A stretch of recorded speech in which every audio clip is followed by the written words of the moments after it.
This isn't Ebola. These are the consequences of your betrayal." Those were the first words I never expected to hear from my wife, the woman I thought I knew better than anyone. She had just returned from a humanitarian mission in West Africa, or so I thought. We were ready to welcome home our hero, Dr. Tessa Ellery, an infectious disease specialist. I'm Nick Ellery, a former Marine and, until recently, a very proud husband. The kids had made banners.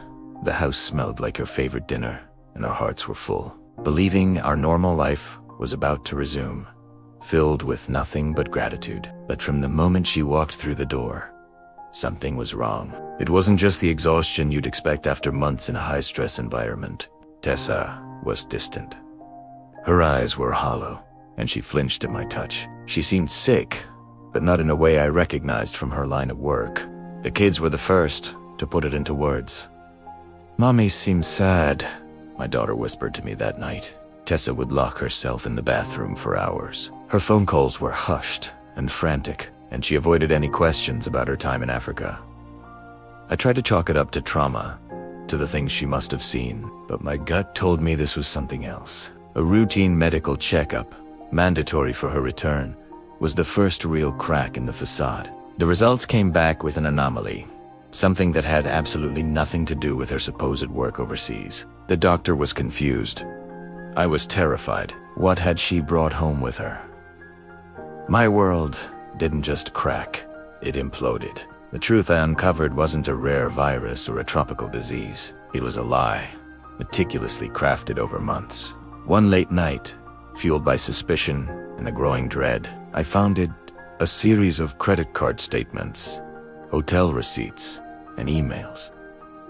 Tessa had never been to Africa. She hadn't stepped foot on the continent.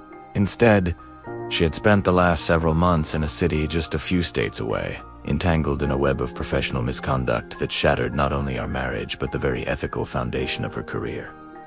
The betrayal was staggering. It wasn't just an affair. It was a complete fabrication of her life. The lies she had told to her colleagues, her friends, our children, and me.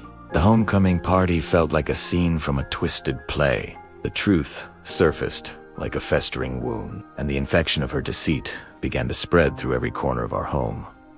Trust didn't just break, it was annihilated. The fallout was catastrophic. Our home, once a sanctuary of love and pride, became a silent, cold war zone. The children, confused and hurt, lost their faith not just in their mother, but in the stability of their world. How do you explain to a child that their hero is a liar? Tessa's career, built on a reputation of integrity, crumbled overnight. The hospital launched an investigation, her license was suspended, and the whispers of scandal followed us everywhere. My grief, my profound sadness, slowly morphed into a quiet, simmering fury. I held the power to destroy what was left of her life, to expose every detail and watch her burn in the public eye. I had to make a choice.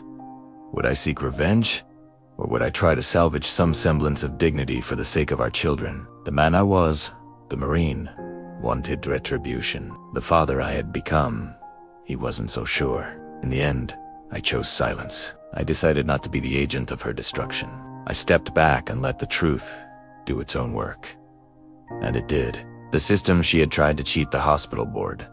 The medical ethics committee delivered the consequences. Her own conscience became her prison. The punishment I no longer sought was handed down by the very life she had betrayed. What remained in the aftermath was a profound quiet, filled with regret and the heavy weight of what was lost. Our children were left to navigate the wreckage, learning a harsh lesson about what honesty and integrity truly mean. Sometimes, the real infection isn't in the blood. It's in a heart that forgets the meaning of love and trust. A bond like that, once shattered, can never be fully pieced back together in the same way. But I learned something powerful through the pain.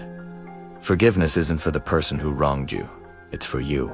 It's for the one who chooses peace over the poison of revenge. Betrayal can break a family, but facing the unvarnished truth, no matter how ugly, is the only thing that can begin to rebuild what lies destroyed.